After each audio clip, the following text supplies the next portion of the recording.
Senhor, muito obrigado, Pai, porque o Senhor é bom, maravilhoso, conselheiro, Pai da eternidade, príncipe da paz. Obrigado, Senhor, porque o Senhor não nos deixa só, o Senhor não nos deixou órfão. Obrigado pela Tua presença, pela Tua majestade, pelo Teu senhorio nas nossas vidas. Obrigado, Senhor, pela certeza que nós temos de não estarmos só, porque a Tua palavra declara que o Senhor ia para a glória, mas que deixaria o Consolador, e o Emmanuel habita em nós e passeia no nosso meio. Em nome de Jesus, Pai, continua conosco, continua com a Tua doce presença nesse lugar. Trabalha no nosso coração para a palavra que o Senhor quer trazer nessa noite para a Tua igreja. Em nome de Jesus, amém. Graça e paz, irmãos. Vocês podem sentar. Queria pedir para ligar as luzes aí. Vocês peguem a Bíblia de vocês e já abram aí, por favor, em Números, capítulo 13. Números 13.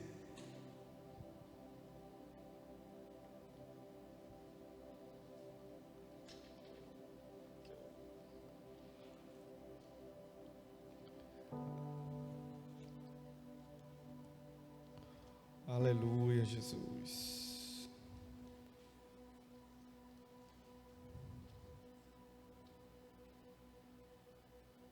Amém?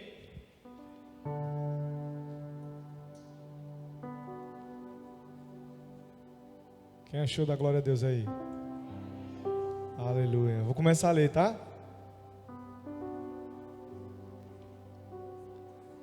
Números 13, a partir do verso 1. O Senhor disse a Moisés: envia alguns homens em missão de reconhecimento à terra de Canaã, terra que dou aos israelitas.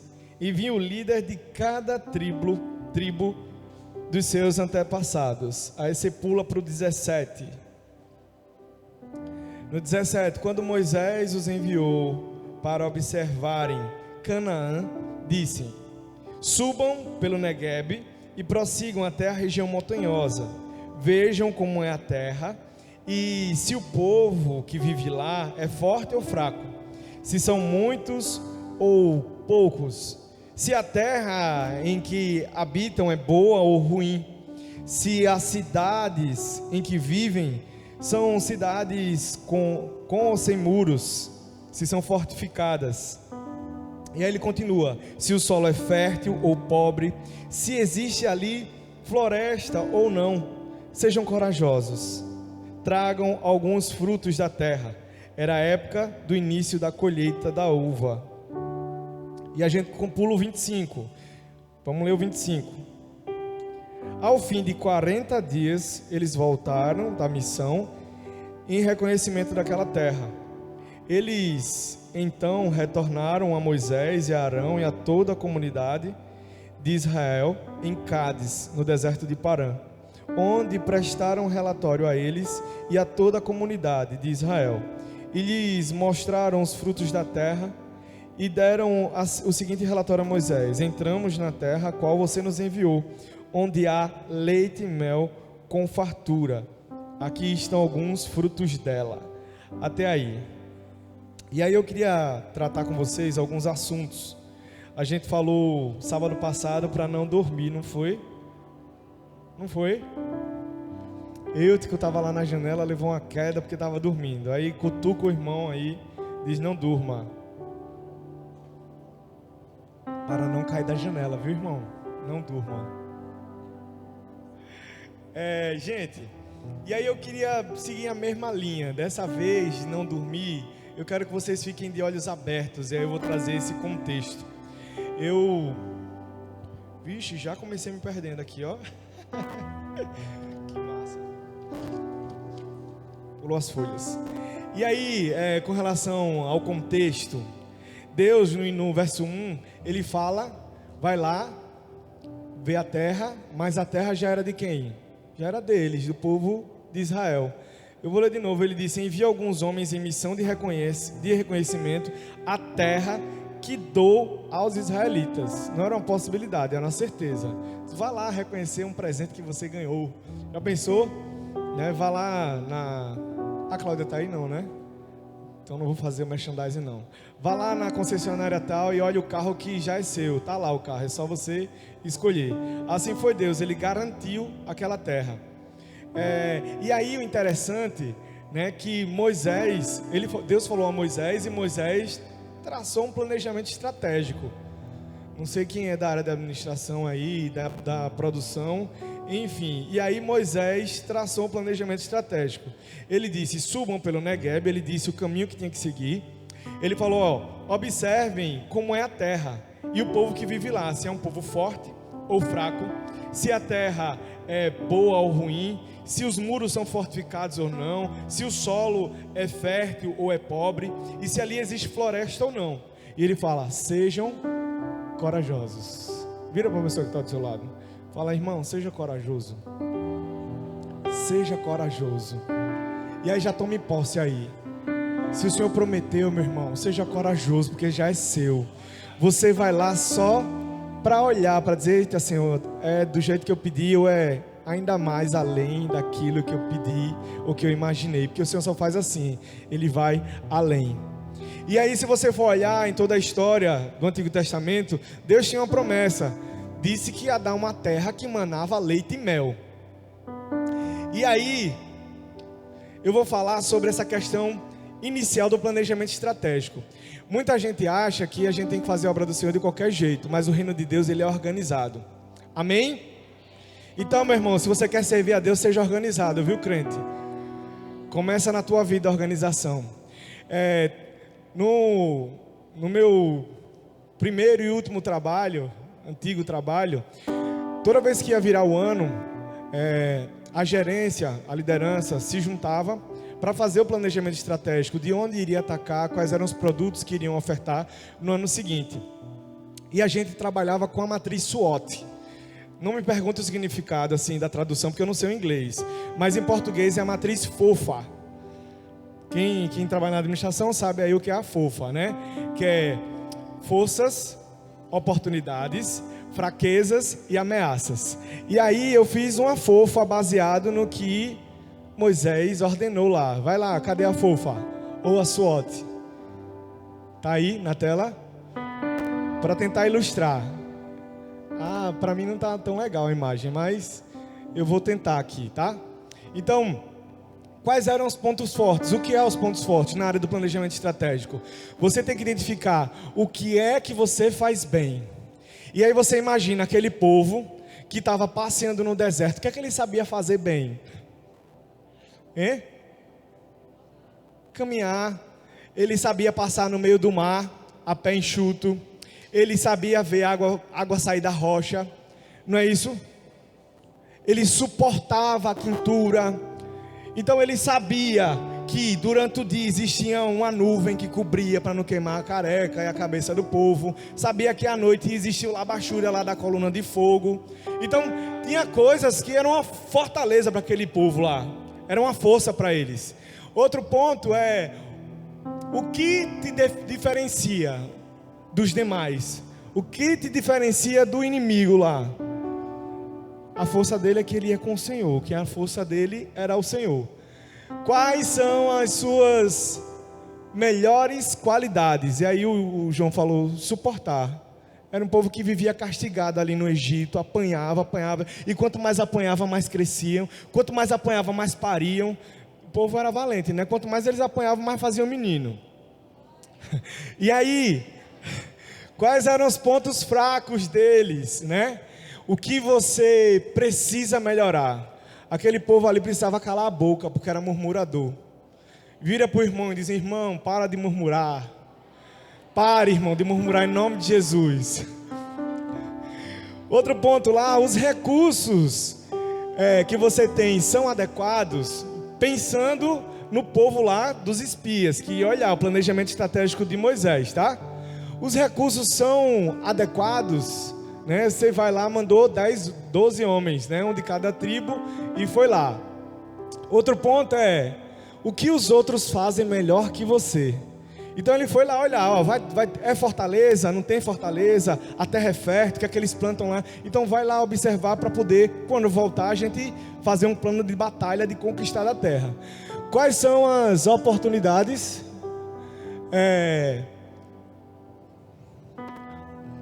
Quais são os nossos objetivos? Tomar posse daquilo que é nosso, naquele caso. As demandas estão mudando, como é que estava ali? Outro ponto como pode ser melhorado? E aí nas ameaças, que bloqueios você está enfrentando? Que eles tinham que descobrir, né? Se era fortificado ou não. Quais os fatores estão fora do seu controle? Então, dentro do reino de Deus, a gente tem que ser organizado, irmão. Dentro da sua vida, você tem que ser organizado. E aí a gente toma como base esse contexto. Deus falou que a terra era nossa. Deus tem falado para mim e para você que isso aqui é nosso, que você já conquistou. Ele está dando de presente para você. E você precisa se organizar, irmão. Você precisa se organizar. E aí vai mais um slide aí para mim. E aí o que foi que eu fiz? Nas forças. Quais eram as forças? Quais são as nossas forças? Mas em todas estas coisas somos mais do que vencedores por aquele que nos amou. Meu irmão, você é mais do que vencedor. Romanos 8:37. Qual é a nossa fraqueza? 2 Coríntios 12:9. A minha graça é suficiente para você, pois o meu poder se aperfeiçoa na fraqueza. Meu irmão, até na sua fraqueza o Senhor lhe aperfeiçoa para que você seja forte, porque a sua força não é sua, a sua força vem do Senhor. Então receba o que o Senhor lhe prometeu, está garantido. Basta você se organizar. Quais são as oportunidades que eu tenho? Números 13:2. Missão de reconhecimento à terra de Canaã, terra que dou aos israelitas. As oportunidades, meu irmão, é que tudo que existe aqui, o Senhor me deu e lhe deu para desfrutar do melhor. Essa é a oportunidade que nós temos a cada manhã. A cada manhã nós temos a oportunidade de respirar e dizer obrigado, Senhor, porque tua misericórdia foi renovada essa manhã na minha vida. Quais são as ameaças? Deuteronômio 28:7. Virão a você por um caminho e por 7 fugirão. Irmão, eles vão vir. A ameaça é essa, que vai vir. Ele fala: no mundo vocês vão ter aflições. Quando passar pelas águas ou quando passar pelo fogo, vai acontecer. Mas a diferença é que na ameaça o Senhor habita. E Ele diz: pode vir com um caminho, mas por 7 eles vão fugir de você. Irmão, receba que o Deus que nós servimos, Ele é maravilhoso.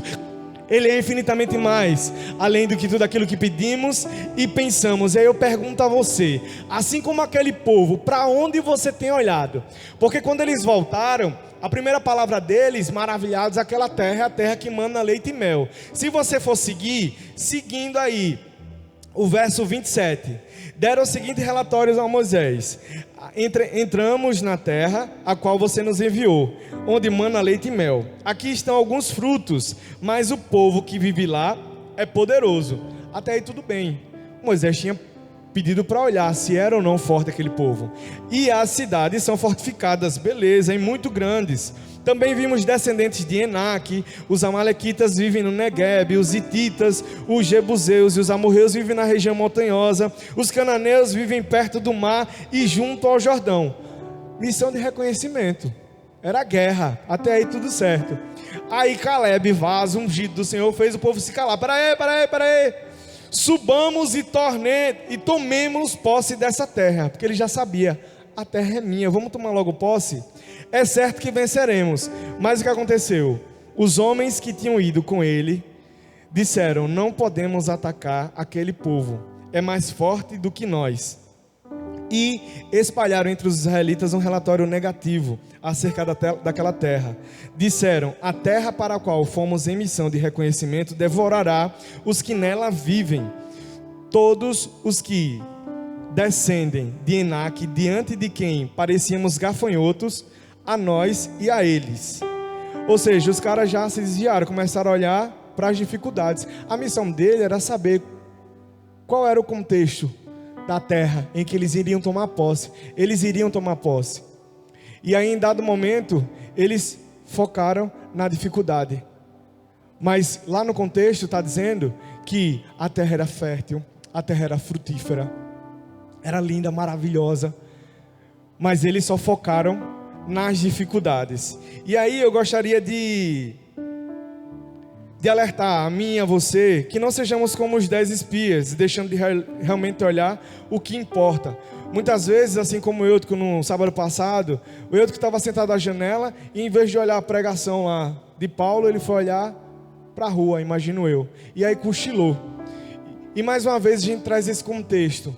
Quando nós olhamos para as dificuldades, nós nos desmotivamos. E aí, naquele contexto, as pessoas queriam voltar, preferiram viver apanhando e voltar de novo o deserto para o Egito, para continuar sendo massacrado. Então, quando você não olha para Jesus, quando você não olha para o seu alvo, quando você não olha para aquilo que Deus está lhe dando, você vive uma vida medíocre. Você vive uma vida de escravidão, escravidão do pecado, escravidão do vício, uma vida estagnada. E eu digo a você, não olhe as circunstâncias, olhe para aquilo que foi prometido a você. E o que foi prometido é maravilhoso, é infinitamente mais além daquilo que pedimos e pensamos. E eu queria destacar 3 grupos de pessoas nesse contexto. O primeiro grupo de pessoas é as pessoas que não veem nada. Dentro daqueles espias, eles só viram os gigantes, eles viram as muralhas fortificadas. Alguns deles talvez só tivessem ido com os outros, só para acompanhar. Que estava no meio, era para ser 12 e era a liderança. Então chama um desses aí e o cara nem vai nem vem. E aí eu queria que vocês abrissem em Apocalipse 3, 14 e 17. Abram aí para mim. Se vocês puderem, depois vocês grifem também, se tiverem candidato. Se não, irmão, bota na cabeça aí para vocês lembrarem, viu?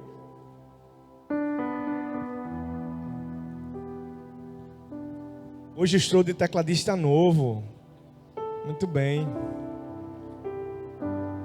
Apocalipse capítulo 3, verso 14 a 17. O anjo da igreja em Laodiceia escreva: estas são as palavras do Amém, a testemunha fiel e verdadeira, o soberano da criação de Deus. Conheço as suas obras e sei que você não é frio e nem quente. Melhor seria que você fosse frio ou quente. Assim, porque você é morno, nem frio e nem quente, estou a ponto de vomitá-lo da minha boca.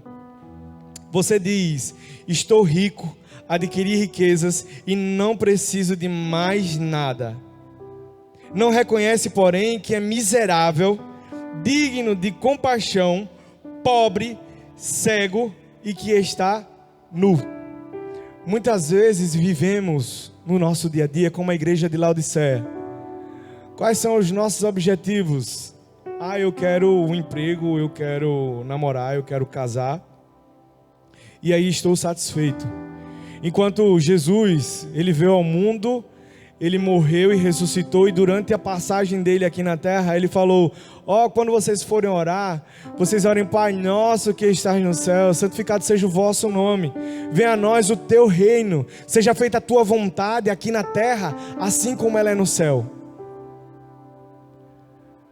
A minha vida e a sua vida, ela tem que representar Cristo aqui na terra. E muitas vezes nós estamos negligenciando isso, querendo viver uma vida qualquer, como a igreja lá de Laodiceia. Morno, eu estou indo para a igreja, estou escutando a palavra, mas eu saio do culto, acabou-se, os meus olhos ficam fechados. E o Senhor mais uma vez está dizendo para você: irmão, abra o olho e veja o que o Senhor tem para mim e para você.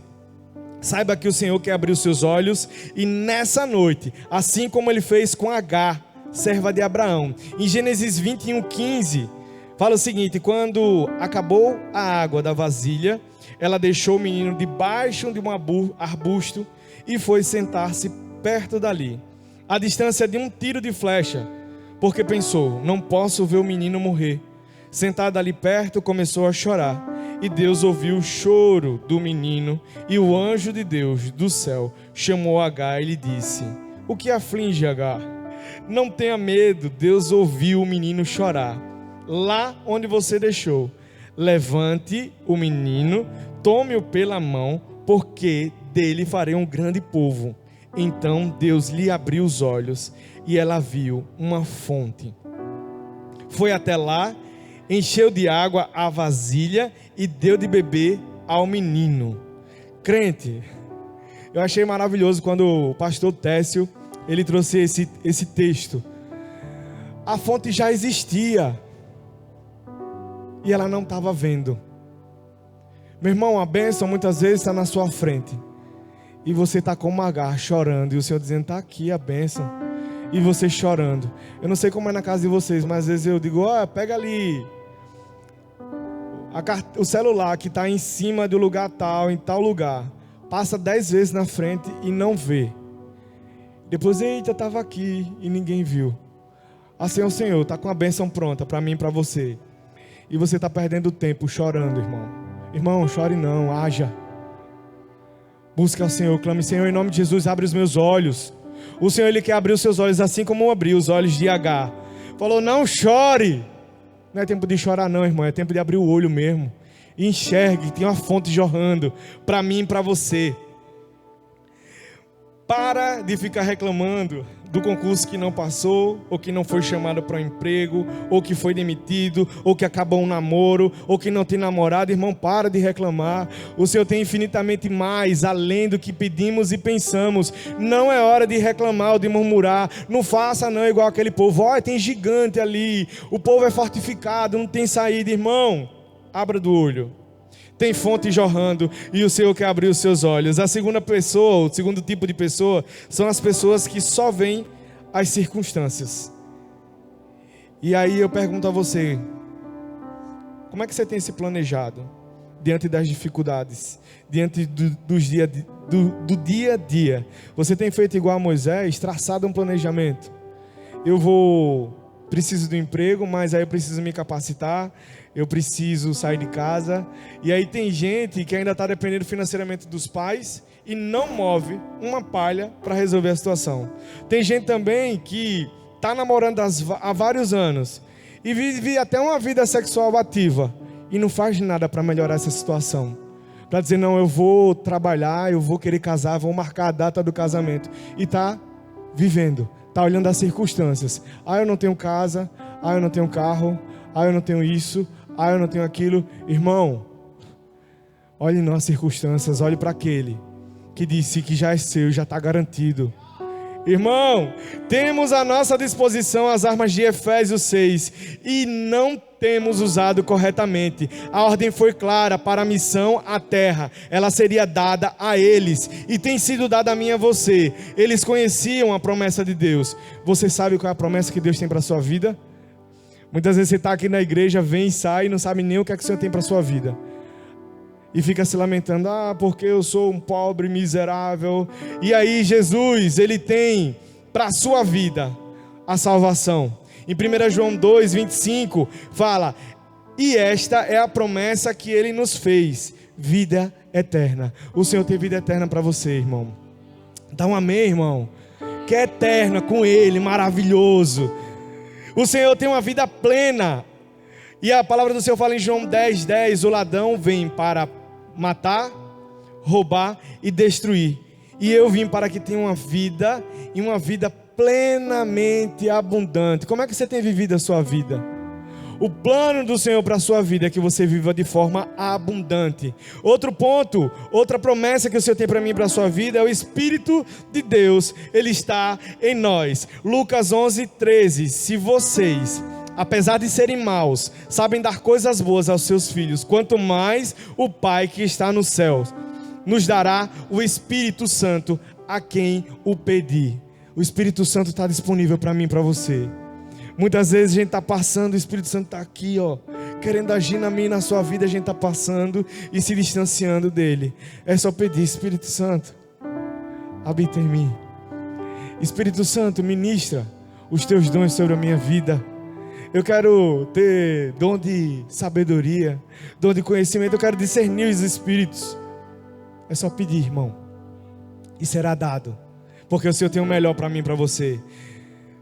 Teremos sabedoria e orientação. Isso é mais uma promessa que está lá em Tiago 1:5. Se algum de vocês tem falta de sabedoria, peça a Deus, que Ele a todos dá livremente, de boa vontade, e lhe será concedido. Outro ponto de promessa que o Senhor tem para a sua vida e para a minha: nossas necessidades serão supridas. Está preocupado com o que, irmão? faça a sua parte, planeje, abra o olho e fala o seguinte, Filipenses 4,19: o meu Deus suprirá todas as necessidades de vocês, de acordo com as suas gloriosas riquezas em Cristo Jesus. Muitas vezes você está esperando uma BMW na sua porta, mas o Senhor já colocou o carro, há muito tempo você quer uma BMW. O Senhor quer suprir a sua necessidade. Ele não vai dar nada mais, nem nada menos do que você precisa. Você precisa ter um coração grato e parar de murmurar, assim como aquele povo murmurava.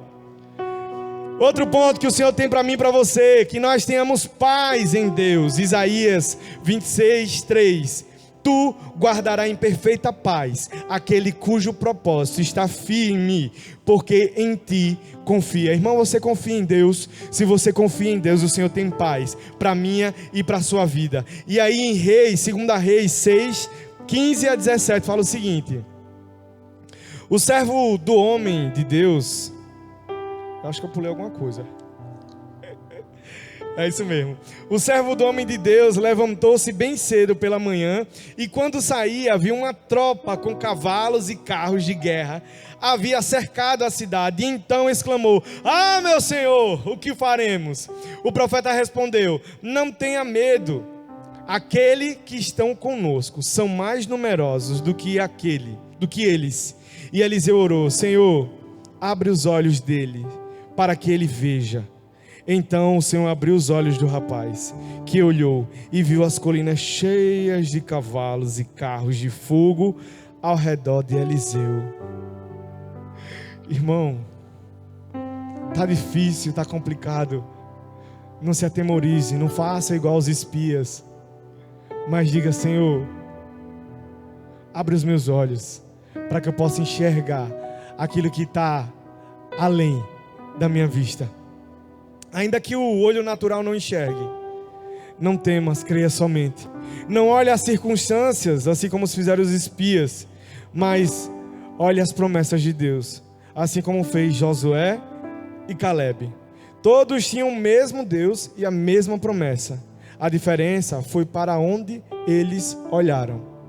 Nós temos o mesmo Deus e temos a mesma promessa de herdar a nova Canaã celestial. O que vai diferenciar uns dos outros é para onde você vai olhar. Se vai fazer igual H, simplesmente chorar e desistir de tudo. Se vai fazer igual o servo de Eliseu, olhar as circunstâncias: ah, eu vou morrer, sabendo que existe um Deus maravilhoso que estava com ele.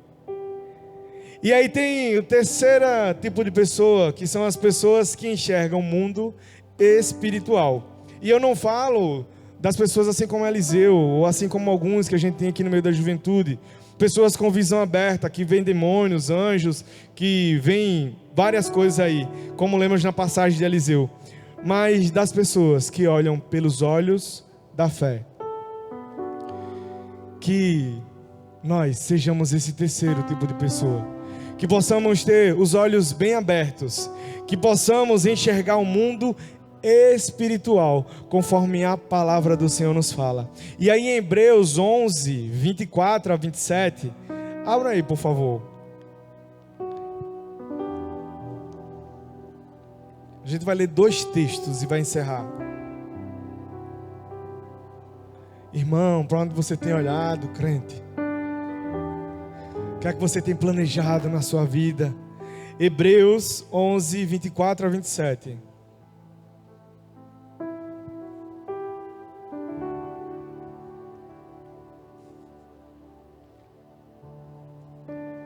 Abriu? Hebreus 11?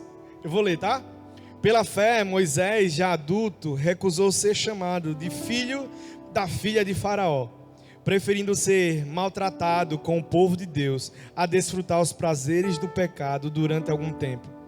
Por amor de Cristo, considerou a desonra riqueza maior do que os tesouros do Egito, porque contemplava a sua recompensa. Pela fé, saiu do Egito, não temendo a ira do rei, e perseverou, porque via aquele que é invisível. Meu irmão, ele via aquele que era invisível. Porque ele estava segurado na palavra de Deus que não falha.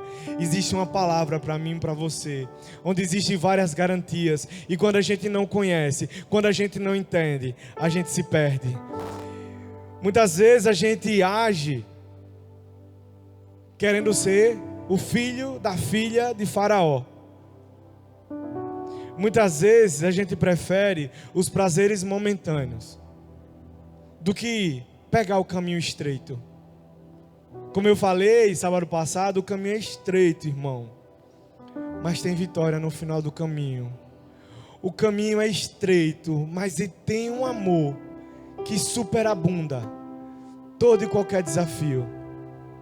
Mas muitas vezes a gente quer ficar como filho da filha de Faraó. Ainda que os olhos natural não enxergue, não temas, creia somente. Não olhe as circunstâncias, assim como fizeram. Eu já li essa parte, não foi? Amém, irmão. Vocês estão acordados, não estão? Eu já foi, me perdi. Vou melhorar, prometo. Enxergue pelos olhos espirituais, assim como Moisés enxergou. Você pode dizer, mas pastor, ele não entrou na terra prometida. Quem disse a você? Quem disse a você? Muitas vezes você está esperando, a terra prometida é aquele emprego. A terra prometida, o melhor de Deus para a minha vida é o casamento. O melhor de Deus para a minha vida, sei lá o que é. Mas o melhor de Deus para mim e para a sua vida é que você viva uma vida plena e abundante aqui. Porque no céu você vai desfrutar do melhor. E aí Moisés, ele não entrou na terra de Canaã que os espias foram olhar. Mas ele está lá com o Senhor, braços abertos, dizendo, santo, santo, maravilhoso. E é isso que o Senhor quer para mim e para você. Uma vida eterna plena de gozo e paz, sem dor, sem sofrimento, sem ranger de dente. E o último versículo que eu quero ler para vocês é Romanos 4:18. E eu pedi aqui para louvor para me ajudar aqui. Esse texto é maravilhoso. Inclusive, é tema de uma canção da Adoração IBK. Se você não conhece, depois procura lá, Adoração IBK. Abraão creu contra toda a esperança. Em esperança creu, tornando-se assim pai de muitas nações, como foi dito a seu respeito. Assim será a sua descendência. Sem se enfraquecer na fé, reconheceu que todo o seu corpo já estava sem vitalidade, pois já contava cerca de 100 anos de idade. E o que também o ventre de Sara já estava sem vitalidade. Mesmo assim não duvidou, nem foi incrédulo em relação à promessa de Deus. Irmão, olha a chave aí, o segredo, viu? Não seja não incrédulo, mas foi fortalecido em sua fé e deu glória a Deus, estando plenamente convencido de que Ele era poderoso para cumprir o que havia prometido. Irmão, tem promessa na sua vida? Na minha está cheia. Se você não disse amém, você perdeu uma grande oportunidade de dizer. Se tem promessa de Deus na sua vida, se agarre a essa promessa. Faça como Abraão, creia contra a esperança. O cara já tinha mais de 100 anos, já estava velhinho, já estava ficando engilhado, enrugado. Imagina uma mulher com mais de 100 anos para ter um menino. Mas ele cria naquele que deu a promessa. Irmão, não desista, não desanime, não olhe as circunstâncias, mas olhe para a promessa que foi dada. Olhe para a palavra que está cheia de promessa para a minha e para a sua vida. A promessa, a palavra de Deus, ela não falha. As promessas de Deus, elas se cumprem nos dias de hoje. Feche seus olhos.